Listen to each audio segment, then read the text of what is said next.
L'affiche là a été faite la veille des élections présidentielles du 22 février 2020. C'est une icône pour la lutte politique togolaise que nous venons de perdre. Le parti d'Agbeyome Kodjo est orphelin. Le mouvement patriotique pour la démocratie et le développement vient de perdre son fondateur. À 69 ans, il s'est éteint en exil au Ghana.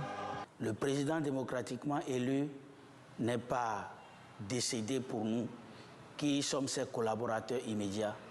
Pour nous, il reste à jamais vivant dans nos cœurs.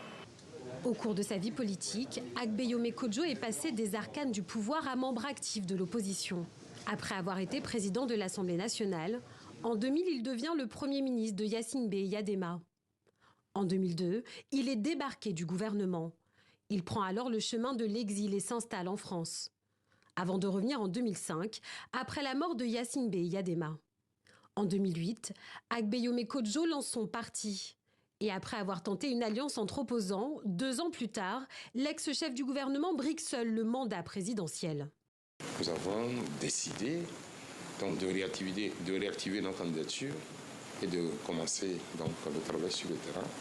Il obtient 0,9% des voix. Faure Gnassingbé est élu président et succède à son père. Le faible score d'Agbeyome Kodjo n'entame pas sa détermination. L'ancien Premier ministre se représente en 2020. Il arrivera alors deuxième avec 19,46% des voix contre 70,78% pour Faure Gnassingbé.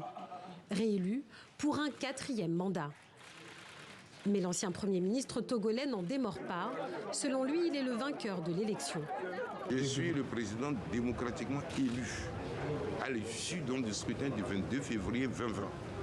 J'utiliserai tous les moyens légaux pour rentrer en possession du pouvoir que le peuple m'a confié. Politiquement affaibli, son positionnement le conduit alors à un nouvel exil.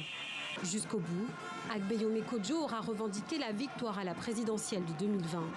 Il disparaît au Ghana sans avoir revu sa terre natale.